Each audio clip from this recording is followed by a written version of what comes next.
आपके charge sphere के बारे में बात किया था, कुछ याद आ रहा है भाई? Conducting, non conducting.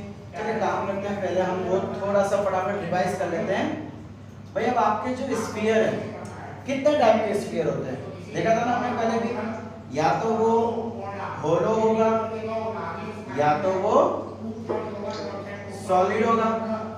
सॉलिड। अब होलो के अंदर भी दो टाइप के पॉसिबल है, कौन कौन सा? Conducting and non conducting. Non conducting. अब बच्चा लोग एक चीज याद रखना कि एग्जाम में स्फीयर के बदले कुछ दूसरे वर्ड्स भी यूज किए जाते हैं भाई। होलो स्फीयर को थिन शेल के नाम से भी कहा जाता है। होलो स्फीयर अंदर से खाली है, तो शेल, शेल मतलब क्या होता है? एक गुब्बारा, खाली गुब्बारा type, that is called shell. And वो एकदम पतला है, थिकनेस बहुत ही कम है, तो इसलिए हम उसको क्या बोलते हैं? Thin shell. अब अगर नॉन कंडक्टिंग है, सॉरी मैंने स्पेलिंग रॉन्ग लिखी भाई, अगर वो नॉन कंडक्टिंग होलो स्फीयर है तो उसको कई बार डाई इलेक्ट्रिक के नाम से भी कहा जाता है। याद रखना बेटा, एग्जाम में ये वर्ड्स आ सकते हैं भाई। डाई इलेक्ट्रिक स्फीयर, भाई डाई इलेक्ट्रिक स्फीयर का मतलब है नॉन कंडक्टिंग होलो स्फीयर, ठीक है। एंड कंडक्टिंग को कई बार मेटल के वर्ड से भी कहा जा सकता है भाई, मेटल होलो स्फीयर या मेटेलिक, मेटेलिक बोल सकते हैं, मेटेलिक होलो स्फीयर, ठीक है। नाम अलग अलग है लेकिन काम सबके एक ही है। अब भाई सॉलिड, भाई आई होप आप सबको सॉलिड का मतलब मालूम होगा, जो अंदर से कंप्लीटली भरा रहता है। भाई होलो मतलब क्या होगा? जैसे कि इस पर एग्जांपल भाई, ये ढक्कन है, इसके अंदर स्पेस है, आई विल कॉल इट होलो, अंदर से खाली है। एंड भाई ये मार्कर है, भाई जैसे मार्कर को ओपन करूंगा इसके अंदर सब भरा हुआ है, इंक वगैरह जो भी है, तो ये सॉलिड बन जाएगा। सो सॉलिड के अंदर भी ये हो जाएगा कंडक्टिंग एंड नॉन कंडक्टिंग, ठीक है। अब बच्चा लोग हमने चैप्टर नंबर 1 में भी ऐसी कुछ कहानी देखी थी, और उस समय भी हमने देखा था कि अगर मैं चार्ज इंजेक्ट करूँ भाई, एक मान लो कि मेरे पास कंडक्टिंग या नॉन कंडक्टिंग होलो स्फीयर है, या मान लो मेरे पास कंडक्टिंग सॉलिड स्फीयर है।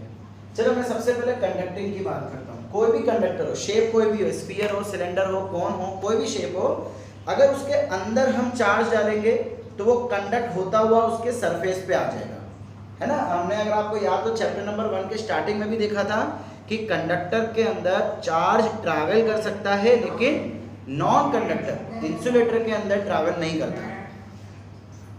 और अगर मैं इसके नॉन कंडक्टर की बात करूं भाई, आप बोलोगे सर ये नॉन कंडक्टिंग है, लेकिन इसमें भी charge sphere, sorry charge surface पे ही रहेगा। क्यों भाई? ये होलो है, अंदर जगह ही नहीं है, तो अंदर चार्ज जाएगा कैसे? हवा में तो ना जा सकता है चार्ज, कोई चीज होनी चाहिए ना जिसके ऊपर चार्ज रिसाइड करेगा। इसीलिए इन तीनों की प्रॉपर्टीज सेम रहती है। हमने पहले भी देखा था, electrical field inside the sphere, electrical field outside the sphere. Same आज हम देखने वाले हैं electric potential inside the sphere, electric potential outside the sphere. अब भाई इसकी बात करूं तो इसके अंदर अगर मैं चार्ज इंजेक्ट करूंगा तो पूरे वॉल्यूम में वो फैल जाएंगे, ठीक है। वो सिर्फ सरफेस पे नहीं होगा, उसके अंदर पूरे वॉल्यूम पे होगा। ये हम पहले भी देख चुके हैं। चलिए अब हमारी मेन कहानी चालू करते हैं।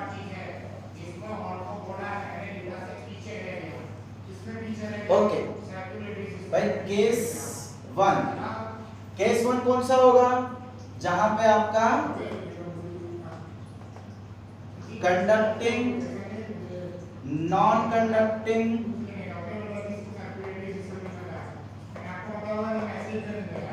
होलो स्फीयर हो, या तो फिर कंडक्टिंग सॉलिड स्फीयर है, ठीक है। इन तीनों के लिए कहानी सेम रहेगी। भाई इस बार हम शुरू करेंगे सबसे पहले आउटसाइड के लिए।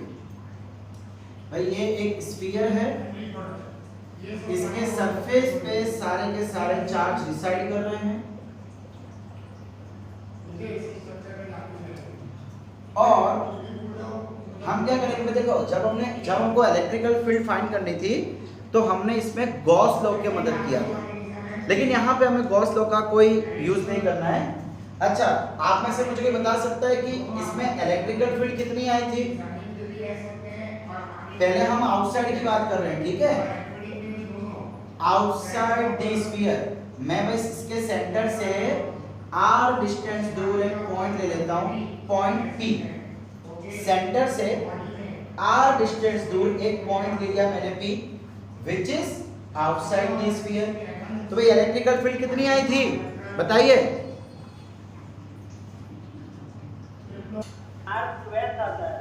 हाँ, yes yes, it is kq by r square. तो भाई इसी का यूज हमें करना है। हमने एक चीज देखा था, delta v is equal to minus और E dot D R, sorry delta R. Formula याद है ना? चेंज इन पोटेंशियल या potential difference is equal to minus integration electrical field dot displacement. ये फॉर्मूला हमने देखी थी और इसी का यूज करना है। अच्छा, अब भाई मुझे पॉइंट P पे फाइंड करना है। आपको याद हो तो अगर किसी पॉइंट पे पोटेंशियल फाइंड करने के लिए हम एक दूसरा पॉइंट लेते थे इंफिनिटी पे। याद है कुछ? एक कॉन्सेप्ट था कि इंफिनिटी पे पोटेंशियल हमेशा जीरो होती है। इंफिनिटी पे पोटेंशियल हमेशा जीरो होती है। अब पोटेंशियल डिफरेंस का मतलब क्या हो गया भाई? Vp minus V infinity, Vp potential at point P minus potential at infinity. अब भाई ये क्या हो जाएगा? जीरो हो जाएगा, तो मुझे अल्टीमेटली Vp मिल जाएगा। और मेरा इंटेंशन ही वही है कि मुझे पॉइंट P पे पोटेंशियल फाइंड करना है। तो देखिए डेल्टा V, अब मैं डेल्टा V के बदले लिख लेता हूँ Vp minus V infinity is equal to minus integration. अच्छा, इंटीग्रेशन कहां से कहां तक होगा भाई? यहां से यहां तक पोटेंशियल। हम देखो अब potential Vp minus V infinity है, तो हमने क्या देखा था कि एक छोटा सा चार्ज होगा, टेस्ट चार्ज जिसको हम कहते हैं, जिसको मैं यहाँ पे लेके आऊंगा, यानी मेरा जो वर्क डन है वो यहाँ से यहाँ के लिए होगा। तो मैं इंटीग्रेशन कहां से करूंगा? यहां से यहां तक के लिए। ये इंफिनिटी और यहां तक का डिस्टेंस कितना है? यहां तक का डिस्टेंस r है, तो मैं बोल दूंगा इंफिनिटी टू r। E के बदले फॉर्मूला लगा लेते हैं kq बाय r स्क्वायर। इसको फिलहाल अभी हम dr ले लेते हैं। चलिए, dr मतलब वही चेंज इन डिस्प्लेसमेंट या sorry displacement, that is like. अब इसके अंदर क्या है? k कांस्टेंट, q कांस्टेंट है। टोटल चार्ज जो होगा इसके ऊपर, जो टोटल चार्ज होगा q, वो तो कांस्टेंट रहने वाला है, उसको हमने बाहर ले लिया। बचा क्या? 1 by r square dr infinity to r। भाई यहां तक कोई प्रॉब्लम किसी को? भाई इसका हमने बहुत बार इंटीग्रेशन देखा हुआ है, आज फिर से एक बार देख लेते हैं। Integration of x raise to n dx, तो उसकी फॉर्मूला कुछ ऐसी होती थी 1 अपॉन n प्लस 1 x की पावर n प्लस 1। भाई इसकी जो भी पावर होगी उसको प्लस 1 करके हम नीचे ले आएंगे और x की पावर में भी n प्लस 1 हो जाएगा। उसकी पावर ओरिजिनल से, सॉरी एक मिनट, -2 प्लस, हाँ राइट, रन। ये फॉर्मूला हमने देखी हुई है पहले भी, उसी का इस्तेमाल करेंगे। माइनस kq, अब यहाँ पे x आपका वेरिएबल है, यहाँ पे r आपका वेरिएबल है भाई, तो इसका इंटीग्रेशन करेंगे। अच्छा, मैं ये पूछ रहा था कि बेटा हमने r को बाहर क्यों नहीं निकाला? k को निकाला, q को निकाला, दोनों कांस्टेंट है, r को बाहर क्यों नहीं निकाला? भाई अभी तो हमने पॉइंट यहाँ लिया है, हो सकता है पॉइंट यहाँ ले ले, हो सकता है पॉइंट यहाँ ले ले। इसका मतलब ये जो स्मॉल r है वो हमारे लिए वेरिएबल है, वो यस वो कांस्टेंट नहीं। चलिए, तो भाई हम क्या करते हैं, ठीक है, अगर मुझे इसका इंटीग्रेशन करना है तो क्या मैं ऐसा बोल सकता हूँ r रेज़ टू -2, इसको ऊपर ले जाएंगे dr। सो हमने क्या देखा था कि जो पावर होगा उसमें +1 हो जाएगा और जो वेरिएबल में होगा उसकी पावर भी +1 हो जाएगी। सो ये क्या हो जाएगा? r -1 नीचे भी -1, सो क्या मैं ऐसा कह सकता हूँ ये माइनस और इसको भी नीचे ले आएंगे 1/r। समझ आ रहा है बच्चा लोग कैसे इंटीग्रेशन किया? ये स्टेप मैं यहाँ नहीं दिखा रहा हूँ, आप चाहो तो उसको रफ में कर सकते हो, चाहो तो यहाँ दिखा भी सकते हो, कोई प्रॉब्लम नहीं है।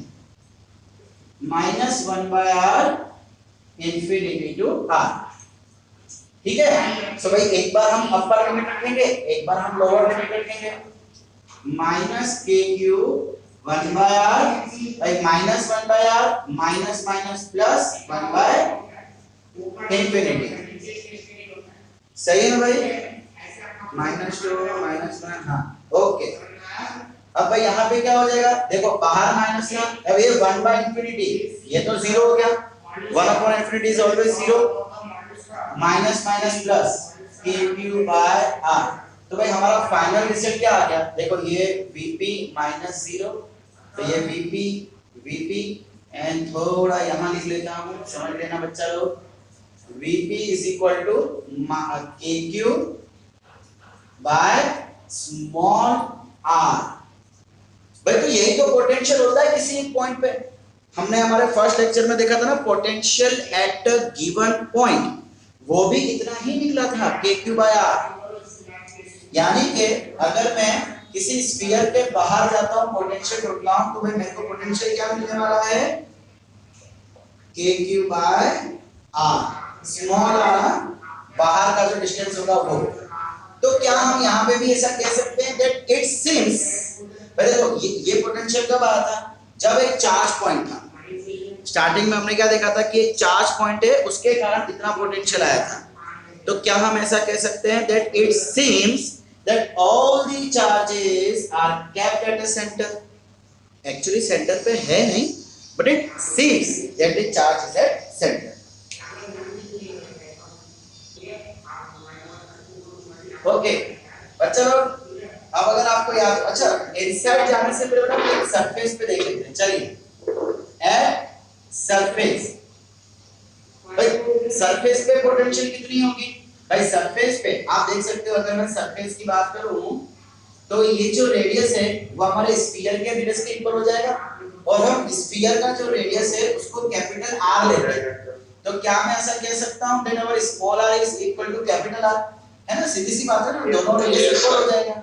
सो क्या हो जाएगा भाई, v surface is equal to kq/कैपिटल R।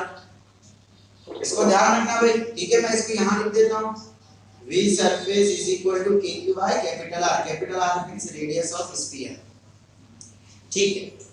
अब हम फाइनली बात करते हैं इसके इनसाइड की। ओके यहां पे तो बच्चा लोग आपको याद है कि इलेक्ट्रिकल फील्ड इनसाइड कितनी आई थी, गॉसियन लो, गॉस लो को याद करो, हमने क्या किया था, अंदर एक स्फीयर बनाया था, एक गॉसियन सरफेस बनाई थी, और हमने ये देखा था कि गॉसियन सरफेस के अंदर बिल्कुल चार्ज नहीं आ रहा, तो इलेक्ट्रिकल फील्ड इज 0। तो याद आ रहा है भाई, flux is equal to E dot dA, फिर हमने उसमें इलेक्ट्रिकल फील्ड ढूंढी थी, फिर यहाँ पे हमने Q इनसाइड लिया था, Q इनसाइड बाय एप्सिलॉन 0, और भाई Q इनसाइड तो था ही नहीं, एक मिनट भाई, तो इसकी फिगर भी यही होगी, सॉरी क्या बोलो बेटा, फिगर जो इसका है वो यही होगी, आपने जो ड्रॉ की है, हाँ फिगर भी यही थी ना भाई। इलेक्ट्रिकल फील्ड के लिए हमने गॉसियन सरफेस देखी, तो उसके अंदर देखा था कि Q इनसाइड, तो चलो मैं आपको बता ही देता हूं भाई, ऐसी कुछ एक गॉसियन सरफेस देखी हमने। अब इसके अंदर तो चार्ज है ही नहीं, बिकॉज़ जो चार्ज है वो तो सरफेस पे है, तो Q इनसाइड क्या था हमारा, 0 था, और इसी के कारण इलेक्ट्रिकल फील्ड 0 आ गई थी। So electrical field inside the conducting sphere is always 0। Okay अब भाई समझने वाली बात है ना, यहाँ पे कुछ ट्विस्ट है, ये फिलहाल इसकी हमें जरूरत नहीं है। चलिए भाई, delta V is equal to minus integration E dot dr।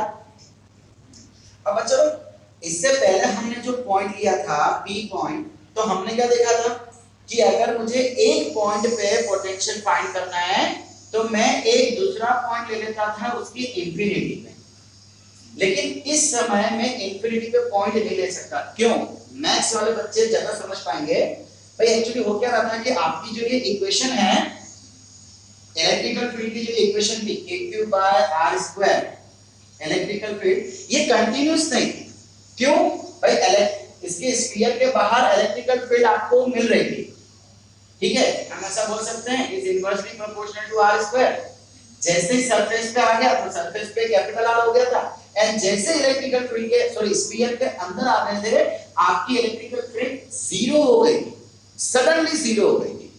भाई आपके सरफेस पे ना, अगर आपको नहीं ध्यान तो मैं आपको बोलूं, सरफेस पे आपकी इलेक्ट्रिकल फील्ड मैक्सिमम थी, maximum electrical field, because charge भी इधर है, डिस्टेंस भी इधर था, सो मैक्सिमम इलेक्ट्रिकल फील्ड मिलने वाली थी।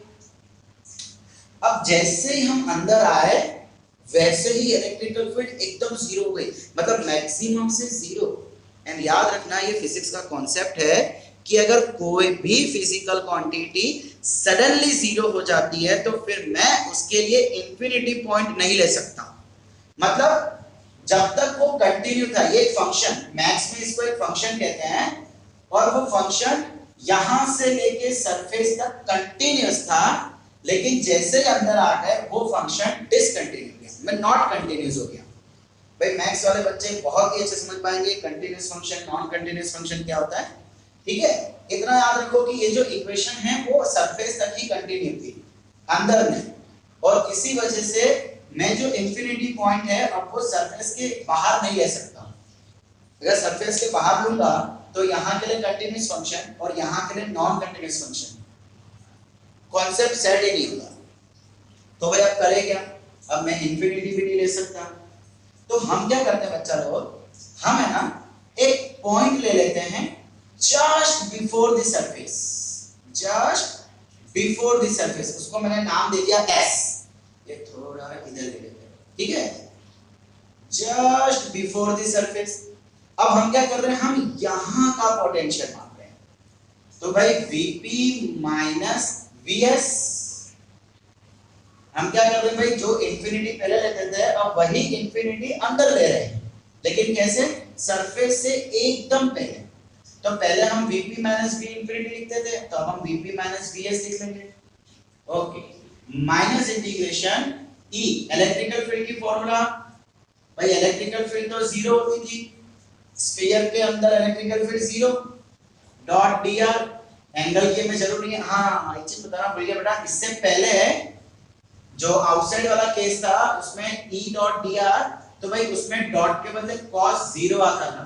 क्यों? भाई इलेक्ट्रिकल फील्ड रेडियली आउटवर्ड्स थी जब बाहर था, इलेक्ट्रिकल फील्ड भी रेडियली आउटवर्ड्स, और हमने जो डिस्प्लेसमेंट लिया था वो भी सेंटर से P पॉइंट तक का लिया था, तो वो भी आउटवर्ड्स, तो सेम एंगल होने के कारण cos 0 आता था।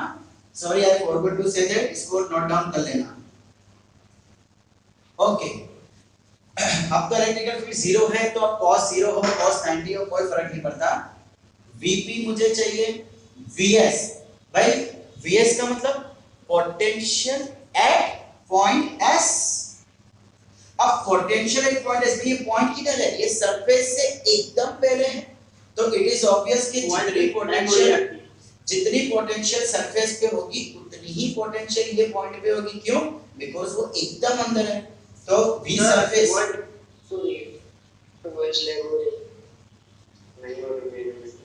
हेलो हेलो लेवल भी सर ये कंप्लीट है, देख लो, मे बी कुछ नेटवर्क इश्यू बेटा। Is it clear now? हाँ सर आप ओके, तो बेटा ये Vs को मैं V सरफेस बोल सकता हूं बिकॉज़ वो सरफेस के एकदम पास में। वॉइस नहीं आ रही है। अच्छा, तो भाई जैसे कि हमें डिस्कस कर रहे थे कि ये जो पॉइंट है Vs यानी कि S पॉइंट, वो सरफेस से एकदम पहले है, तो इस पॉइंट की और सरफेस की पोटेंशियल सेम हो जाएगी। तो मैं V सरफेस की पोटेंशियल यहाँ पे लिख देता हूँ KQ by capital R is equal to 0, है ना, ये तो भाई 0 है ना, तो पूरा 0 हो जाएगा, इसको वहां ले जाते हैं। सो भाई Vp is equal to KQ by R। अब मैं Vp के बदले यहाँ पे लिख देता हूँ V इनसाइड, अंदर है ना, तो भाई देखो क्या जबरदस्त रिजल्ट आया, V इनसाइड इज कांस्टेंट, भाई यहाँ पे जाओ के क्यू बाय आर, के क्यू बाय आर, के क्यू बाय आर, के क्यू बाय आर। भाई आप अंदर का कोई भी पॉइंट ले लो, आपकी पोटेंशियल सेम आने वाली है। तो इसका मतलब कि इनसाइड की पोटेंशियल आपकी हो जाएगी कांस्टेंट। समझ आ रहा है बच्चा लोग? V इनसाइड भाई एक्चुअली हमारा वेरिएबल था स्मॉल आर, लेकिन अंदर का स्मॉल आर पे कोई डिपेंडेंट ही नहीं है। रेडियस ऑफ स्फीयर ले लो, KQ ले लो, फिनिश। तो याद रखना, conducting hollow sphere, non conducting hollow sphere या कंडक्टिंग सॉलिड स्फीयर, तीनों में ही इनसाइड में पोटेंशियल हमेशा कांस्टेंट हो जाएगी, which is KQ by R। Q मतलब टोटल चार्ज। भाई अगर आपको टोटल चार्ज ना दिया हो तो हमको पता है कैसे निकाला जाता है, sigma is equal to charge by area. तो charge is equal to sigma into area. Total charge ना दे रखा हो तो यहां से निकाल सकते हैं। सिग्मा को हम क्या बोलते हैं भाई? सरफेस चार्ज डेंसिटी, और ये हो गया आपका एरिया ऑफ स्फीयर। सिंपल। ठीक है बच्चा लोग?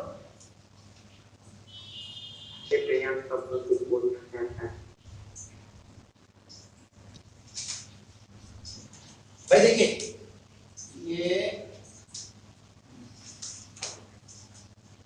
ये हमने स्फीयर ले लिया, ठीक है, ये इसका सेंटर। तो भाई ये हो जाएगा इसका इनसाइड और ये हो जाएगा इसका आउटसाइड। भाई इनसाइड की पोटेंशियल, इनसाइड कितना पोटेंशियल है? कांस्टेंट। सो भाई ये हमने कांस्टेंट ले लिया, ठीक है। कांस्टेंट कितना आ जाएगा भाई? जितना सरफेस पे है KQ बाय कैपिटल R। और उसके बाद आउटसाइड में क्या देखा था? KQ बाय स्मॉल r, मतलब इनवर्सली प्रोपोर्शनल टू R है, तो कुछ ऐसा हो जाएगा, potential is inversely proportional to small r। तो भाई इस तरीके से आपका ग्राफ ड्रॉ किया जाएगा।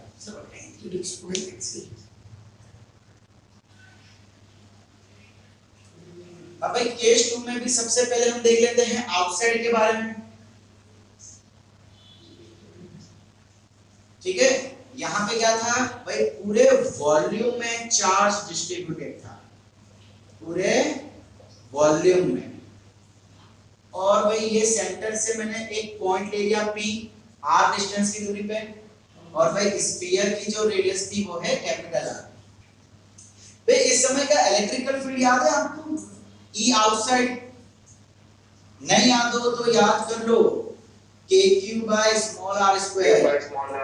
वही जो पहले देखा था ना हमने केस 1 में, होलो वाले में, सेम वही इलेक्ट्रिकल फील्ड यहाँ पे है। तो सीधी सी बात है, सेम पोटेंशियल भी आनी चाहिए, है ना। सारी की सारी चीजें वही रहेगी। हम इंफिनिटी पे एक पॉइंट ले लेंगे, फिर इस इंफिनिटी से हम क्या करेंगे? Vp minus V infinity is equal to minus of E dot dr। तो भाई इस समय भी आपकी इलेक्ट्रिकल फील्ड रेडियली आउटवर्ड्स, आपका जो डिस्प्लेसमेंट है वो भी आउटवर्ड्स, दोनों के बीच में सेम एंगल। तो हम क्या बोल सकते हैं भाई? cos 0 minus of electrical field कितनी है? KQ बाय R स्क्वायर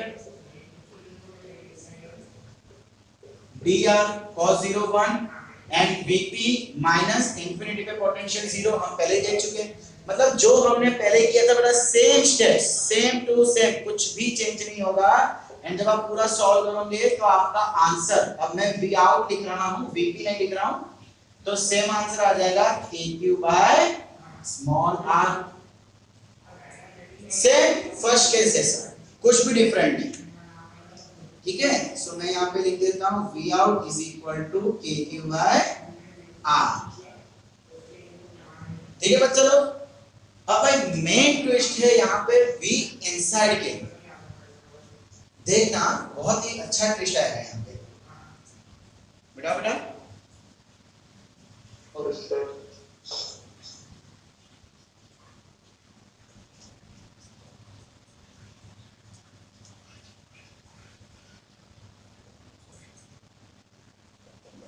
भाई इसके सेंटर से मैंने अंदर ही एक पॉइंट ले लिया है R। अच्छा मतलब आपको याद है E इनसाइड कितना आता था इस समय? अगर आपको याद हो तो भाई K cube small R by capital R cube, कुछ ऐसी वैल्यू आती थी, K cube R by R cube. अब भाई जैसे हमने पहले किया था सेम वही चीज करेंगे, हम एक पॉइंट ले लेंगे जिसको मैं बोल देता हूं पॉइंट एस। ये था पॉइंट बी जहां पे मुझे पोटेंशियल फाइंड करनी है, ये है पॉइंट एस। भाई इस समय इलेक्ट्रिकल फील्ड जीरो नहीं है, इससे पहले हमारी इलेक्ट्रिकल फील्ड जीरो आ रही थी, तो हमारा पोटेंशियल कांस्टेंट बन गया था के क्यू बाय कैपिटल आर। लेकिन इस समय इलेक्ट्रिकल फील्ड जीरो नहीं है, देखो इस समय इलेक्ट्रिकल फील्ड ये है, ओके। चलिए लेट्स स्टार्ट। भैया मुझे यहां से यहां तक का चाहिए, so Vp potential difference Vp minus Vs is equal to minus integration E dot dr।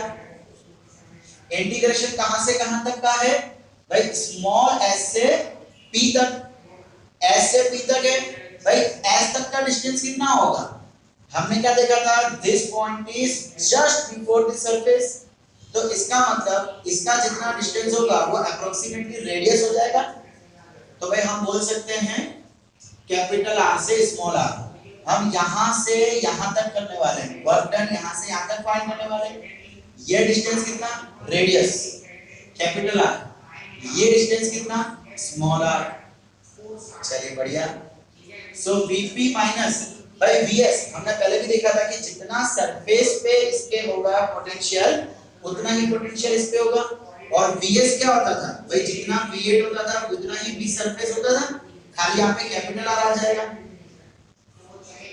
V surface is equal to KQ by capital R, तो इसको यहीं पे रख देते हैं, KQ by capital R minus E के बदले ये फॉर्मूला लिख देते हैं भाई, KQ small r by capital R cube dr cos 0, ठीक है, वो तो cos 0 ही हो जाएगा बेटा। अब यहाँ पे K constant, charge constant, R cube constant, अंदर क्या बचा, R dr कैपिटल R से small r, okay, minus KQ by R cube. भाई इसका इंटीग्रेशन कैसे होगा, R dr, तो भाई इसके पावर में 1 है, तो हम क्या करते थे, नीचे पावर में ऐड कर देते हैं n+1 और उसमें भी n+1 करते थे, जो भी पावर होती थी नीचे लेके +1 और उसकी ओरिजिनल पावर में भी +1, ये हो गया r²/2, इंटीग्रेशन हो गया r²/2 कैपिटल R से स्मॉल r। स्मॉल r, यहां तक कोई प्रॉब्लम बेटा? No sir. चलिए आपको क्लियर था, ठीक है भाई, ये कंटिन्यू होगा यहाँ पे Vp minus KQ by R, Vp minus KQ by R, ठीक है।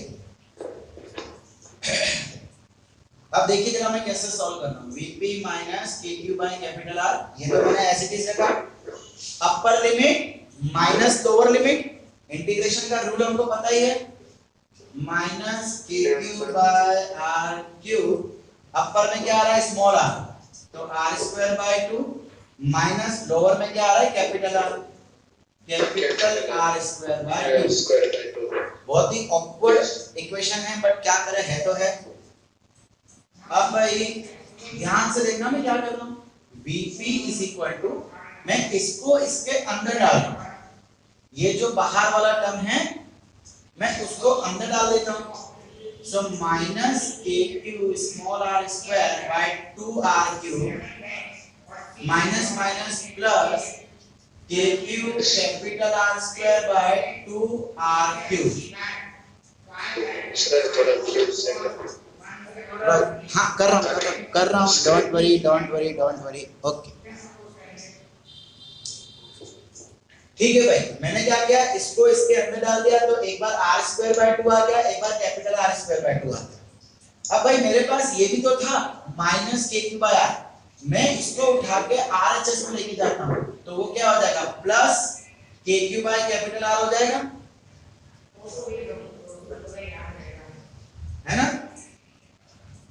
देखो थोड़ी जगह कम पड़ रही है, अच्छे से लिखो भाई। इसको मिटा दूं मैं, ऊपर के 2-3 स्टेप्स को मिटा दूं भाई। आप किसी को स्क्रीनशॉट ना ले लो बेटा इसका। Yes sir. ओके, वैसे तो बेटा नोट्स में अवेलेबल है, लेकिन अभी के लिए जब तक नोट्स अपलोड नहीं होते तब तक आप इसको देख सकते हैं। मैं इस स्टेप, हाँ वीडियो भी आपको मिल जाएगी, डोंट वरी। मैं इस स्टेप को यहाँ पे मतलब इसका आगे का फिर से लिख रहा हूँ। वीपी सबसे पहले मैं क्या करता हूँ बेटा, ये जो है ना माइनस के क्यूब आया, इसको उठा के वहां लिख जाता हूँ। सो माइनस का हो जाएगा प्लस, फिर इसको अंदर डाल देता हूँ। सो ये क्या हो जाएगा, minus K cube R square by R cube, और ये नीचे जो था वो 2, इसको इसके साथ multiply, minus minus plus K cube capital R square by 2 R cube. अच्छा भाई, अब हम क्या कर सकते हैं यहाँ पे, पीछे वाले दोनों में से के-Q कर सकते हैं। बेटा वो तो अभी किया ना। देखो एक चीज देखो बेटा, यहाँ पे ये भी कैपिटल आर है, ये भी कैपिटल आर है, ये कट जाएगा ना, तो कटने के बाद क्या बचेगा, चलो फिर से लिख लेते हैं, थोड़ी मेहनत कर लेते हैं, कोई बात नहीं। अच्छा चलो मैं क्या कर रहा हूँ, मैं इसको पीछे लिख रहा हूँ, इसको आगे लिख रहा हूँ, रीअरेंजमेंट कर रहा हूँ। Plus K cube by 2r, ये टर्म को मैंने पहले लिख लिया और ये टर्म को मैं बाद में लिख रहा हूँ, के Q R square bye 2r cube. एक और चीज ध्यान दो, यहाँ देखो ये r क्यूब है, क्या मैं इसको ऐसे लिख सकता हूँ, r स्क्वायर और इस पर स्मॉल r स्क्वायर, मल्टीप्लाई नहीं है। Yes sir. ये नीचे r क्यूब था तो मैंने r क्यूब को तोड़ दिया, r इंटू आर स्क्वायर, और ऊपर स्मॉल r स्क्वायर तो है ही, ठीक है भाई। ये देखो इन दोनों को एडिशन कर सकते हैं ना, एलसीएम लूंगा तो एलसीएम लेने से यहाँ 2 और यहाँ 2 multiply, so 2 + 1 3k³ by 2r minus k³ by 2r into r square by capital R square. तो भाई ये कुछ जादू क्रिएट करने के लिए ये थ्योरम किया, ठीक है। जस्ट देखो k³ bye r, k³ by 2r common निकाल लेंगे, k³ by capital 2r, k³ by 2r, ये हमने निकाल लिया कॉमन। क्या बचा 3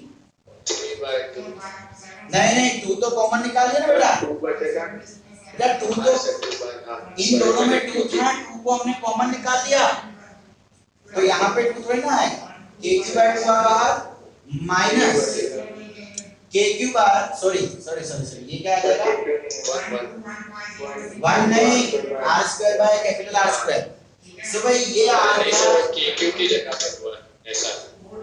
हाँ भाई, तो ये फाइनली इनसाइड में कितना पोटेंशियल आएगा, k³ by 2r, capital R is the radius and small r is the distance where we want to find the potential।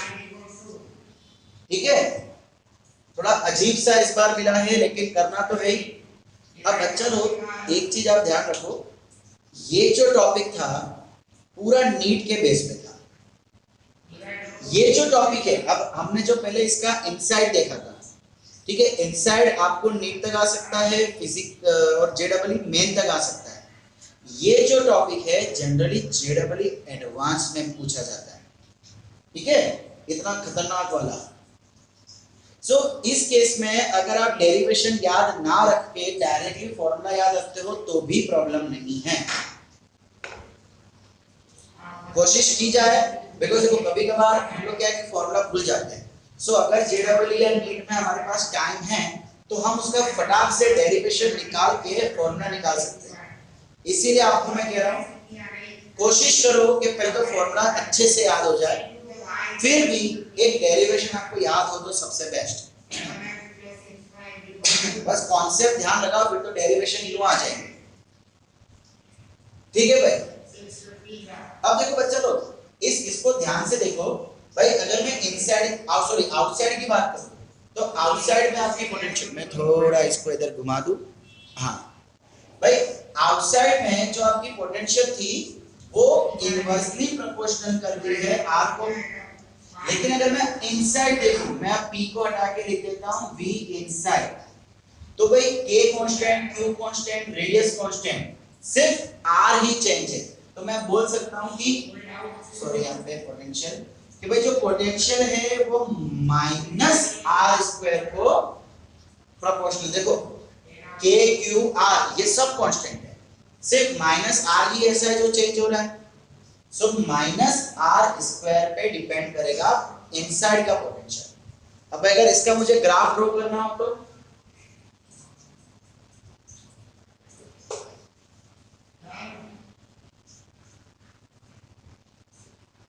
ठीक है, ये हमने ले लिया स्फीयर, इसके अंदर सारे चार्ज। सो भाई अंदर का जो पोटेंशियल है वो माइनस आर स्क्वायर पे प्रोपोर्शनल है, तो भाई ये इनसाइड, तो आपका जो ग्राफ है कुछ ऐसा आ जाएगा।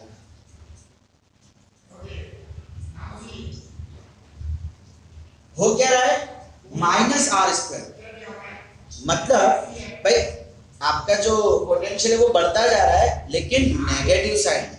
भाई नेगेटिव साइड में मतलब कि वो जो ग्राफ है वो नीचे की तरफ है। तो ये हो गया इनसाइड का ग्राफ। आउटसाइड की बात करूं तो आउटसाइड में तो 1/r था, मतलब अब आगे ऐसा हो जाएगा, v is inversely proportional to r, और यहाँ पे v is proportional to minus r square। भाई जैसे जैसे डिस्टेंस बढ़ेगा वैसे वैसे पोटेंशियल भी बढ़ेगी, लेकिन नेगेटिव डायरेक्शन। अब वैसे आपने ये भी देखा था कि पोटेंशियल एक स्केलर क्वांटिटी है, ठीक है। सो यहाँ पे क्या दिखाया जा रहा है भाई, देखो जरा ध्यान से देखना कि जैसे जैसे आप नजदीक आओगे, माइनस आर स्क्वायर का मतलब क्या हो गया, नेगेटिव डायरेक्शन। तो इसका मतलब जैसे जैसे आप स्फीयर के अंदर आते जाओगे आपके पोटेंशियल बढ़ता जाएगा, जैसे जैसे अंदर आते जाएंगे। ये आर था, माइनस आर स्क्वायर का मतलब, माइनस का मतलब अंदर की तरफ जाना, अंदर की तरफ जाना, तो उस समय पोटेंशियल बढ़ता जाएगा। इससे पहले क्या था, होलो में क्या था कि potential inside the sphere is always constant, और इस समय क्या आया, increases when we decrease the distance. समझ आया बच्चे लोग? Yes sir.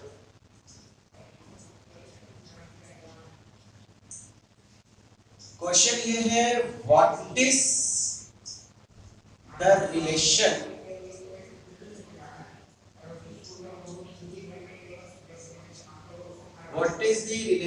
between V inside and V surface? V inside and V surface, भाई पहले हम देख लेते हैं।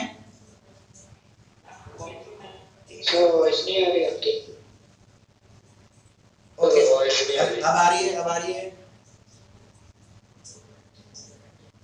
हेलो हेलो माइक टेस्टिंग, अब आ रही बेटा?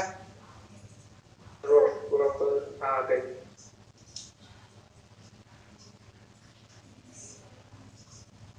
ओके अब क्लियर? Yes sir. चलिए ठीक है भाई। अगर यहाँ पे मैं केस 1 की बात करूं, केस 1 में क्या था, होलो, कंडक्टिंग, नॉन कंडक्टिंग और सॉलिड कंडक्टिंग। तो उसके अंदर का अगर मैं रिलेशन की बात करूं, ठीक है, चलो मैं यहाँ पे केस 1 ले लेता हूँ। वैसे हमको जो आया था आपके जेडब्ल्यू एडवांस में वो नॉन कंडक्टिंग के लिए आया था, नॉन कंडक्टिंग सॉलिड के लिए, बट ये तो हम देख रहे हैं अगर ऐसा कुछ आ जाए। भाई हमने क्या देखा था कि सरफेस पे जो पोटेंशियल था वो था KQ/R, और उसके अंदर भी वही था, है ना, V इनसाइड भी कांस्टेंट था, कितना था, KQ/R। तो भाई रिलेशन ये निकल के आता है कि V surface is equal to V inside. किसके लिए, जब कंडक्टिंग हो, होलो हो और कंडक्टिंग हो, या तो फिर कंडक्टिंग सॉलिड हो, जो हमने फर्स्ट केस देखा था उसके लिए ये रिलेशन। अब अगर केस 2 देख लिया जाए, जहां पे आपका नॉन कंडक्टिंग सॉलिड हो गए, उस समय V सरफेस आपको मिली थी KQ/R, और V इनसाइड आपको आ गया था KQ/2R 3 minus small r square upon capital R square. भाई क्या दोनों को कंपेयर करो, दोनों को कंपेयर करो भाई। एक minute, sorry, V at centre, V at centre था क्वेश्चन, माय मिस्टेक। सो भाई सेंटर पे कितना हो जाएगा एट सेंटर? भाई जरा ध्यान दो, अगर मैं सेंटर पे लेता हूं भाई, ये डिस्टेंस अभी तक स्मॉल r था, अब जब इसी पॉइंट को मैं सेंटर पे ले लूंगा तो भाई आपका स्मॉल r 0 हो जाएगा। पहले हम जो डिस्टेंस लेते थे वो सेंटर से लेते थे, अब हम सेंटर पे ही ले रहे हैं, मतलब डिस्टेंस है ही नहीं। सो भाई यहाँ पे r के बदले 0 रख दो, सो KQ/2R ये क्या हो जाएगा, सिंपली 3 है ना, 0 कट जाएगा पूरा। सो ये क्या आ जाएगा 3KQ/2R। अब कंपेयर करो KQ/R 3/2 KQ/R, क्या मैं ऐसा बोल सकता हूँ 3/2 KQ/R के बदले V सरफेस। सो भाई V potential at centre is equal to 3/2 times of V surface. भाई 3/2 मतलब 1.5 हो गया, 1.5 गुना। तो सेंटर पे जो पोटेंशियल है वो सरफेस से 1.5 गुना होती है। सो हमने तो ये देखा था कि जैसे जैसे आप अंदर आते जाएंगे वैसे वैसे आपकी पोटेंशियल बढ़ती जाएगी। तो देखो सरफेस पे इतनी थी और अंदर आते आते सेंटर पे 1.5 गुना बढ़ गई। ओके, ये था आपका JEE मेन का क्वेश्चन। कर लो, नोट डाउन कर लो, स्क्रीनशॉट ले लो जिसको जो करना है। आपको कॉन्सेंट्रिक होलो स्फीयर्स दिए हैं, कॉन्सेंट्रिक होलो स्फीयर्स। कॉन्सेंट्रिक का मतलब होता है एक के अंदर एक। इस स्फीयर को बोल दिया A, इस स्फीयर को बोल दिया B। A के ऊपर जितना चार्ज है वो है QA, B के ऊपर जितना चार्ज है वो है QB। A का रेडियस बोल दिया RA, B का रेडियस बोल दिया RB। कैपिटल R ले लेते हैं, चलिए, रेडियस RA, रेडियस RB। अब आपको पूछा जा रहा है find the potential at sphere A also at sphere B। Sphere A और स्फीयर B दोनों के ऊपर आपको पोटेंशियल फाइंड करना है। ठीक है, तो चलिए पहले हम देख लेते हैं पोटेंशियल एट A। सरफेस पे फाइंड करना है। कहां पे फाइंड करना है? A के सरफेस पे एंड B के सरफेस पे। अच्छा, अब भाई A पे कितना पोटेंशियल होगा? एक तो A के कारण होगा बिकॉज़ A के ऊपर चार्ज है, और B पे कितना होगा? सॉरी, A पे एक तो A के कारण होगा और एक B के कारण। क्या मैं ऐसा बोल सकता हूं net potential, total potential is equal to PA plus PB। भाई एक पोटेंशियल A के कारण होगा due to QA and due to QB। ये चार्ज के कारण इधर पोटेंशियल, ये चार्ज के कारण भी इधर पोटेंशियल। समझ आ रहा है बच्चा लोग? और हमने ये भी देखा था कि पोटेंशियल एक स्केलर क्वांटिटी है, तो उसको तो हम डायरेक्टली ऐड अप कर सकते हैं, स्केलर है इसीलिए। अच्छा, अब भाई PA, देखो मैं स्फीयर A की बात करूं तो स्फीयर A पे चार्ज कहां है? सरफेस पे, तो जो पोटेंशियल होगी वो भी सरफेस वाली हो जाएगी, KQ बाय कैपिटल RA। और भाई B, देखो ये पॉइंट ध्यान से देखना, स्फीयर A के लिए जो ये चार्ज है वो कहां है? आउटसाइड है। ये मेरा स्फीयर है, मैं जो फाइंड कर रहा हूं बेटा वो भी पोटेंशियल एट A फाइंड कर रहा हूं। स्फीयर A के ऊपर जो मेरा पोटेंशियल है, सॉरी जो ये चार्ज है QB, वो किधर है? आउटसाइड हो गया, तो आउटसाइड वाली फॉर्मूला यूज करेंगे।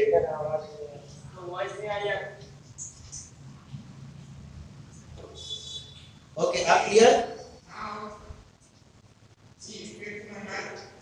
अब क्लियर बेटा?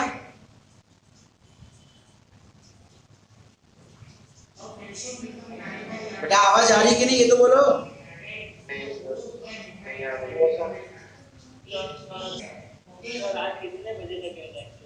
बस तो ये लास्ट क्वेश्चन ही है। अच्छा भाई देखो, हम लोग को ना सरफेस पे फाइंड करना है पोटेंशियल एट A। अब ए के लिए ये जो चार्ज है क्यूबी वो तो आउटसाइड हो गया, तो जो पोटेंशियल होगी वो आउटसाइड के कारण होगी। आउटसाइड के लिए क्या फॉर्मूला थी, के क्यू बाय,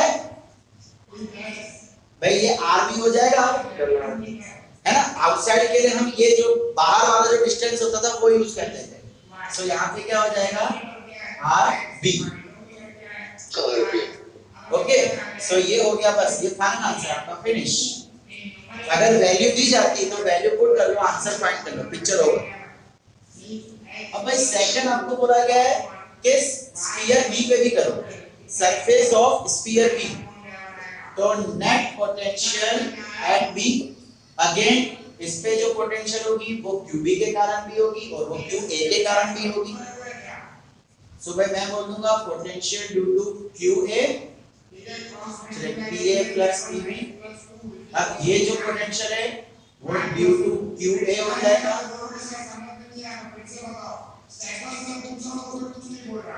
और ये हो जाएगा ड्यू टू चार्ज क्यू। ठीक है, चलिए अब भाई डी के लिए क्यू ए किधर है, अंदर है। अंदर हमने क्या देखा था, अगर होलो कंडक्टिंग स्फीयर है तो पोटेंशियल अंदर कांस्टेंट रहती है, और कितनी रहेगी, के Q by radius of sphere. तो बी का रेडियस कितना है, आर बी, तो ये हो जाएगा आर बी।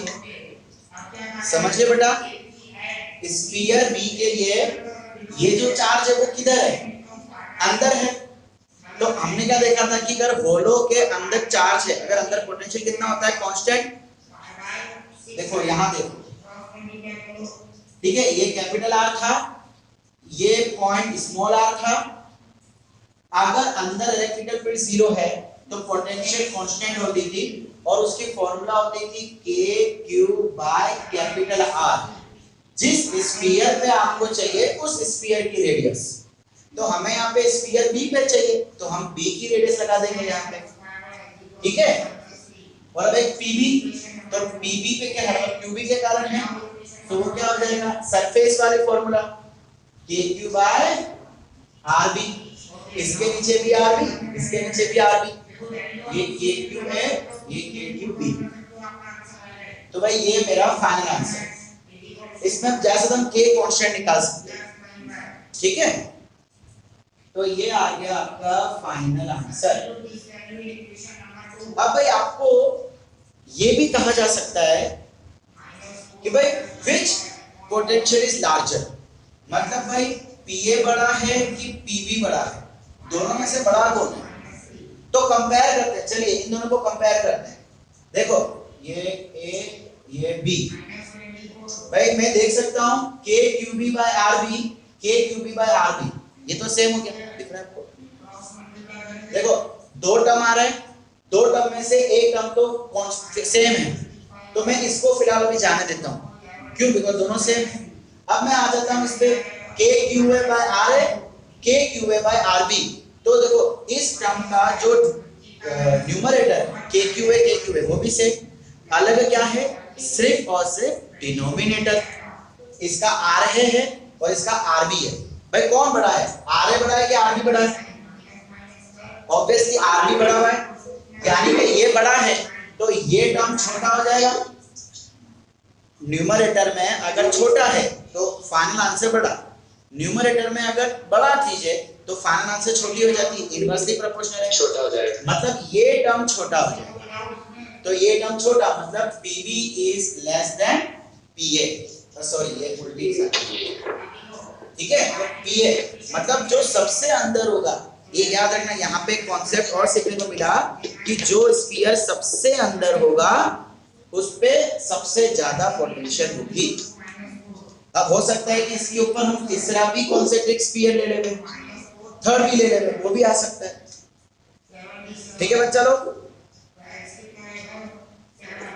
तो स्टूडेंट्स आज का मेरा लेक्चर यहीं तक रखते हैं। आपको मैंने लास्ट टाइम कुछ क्वेश्चंस दिए थे,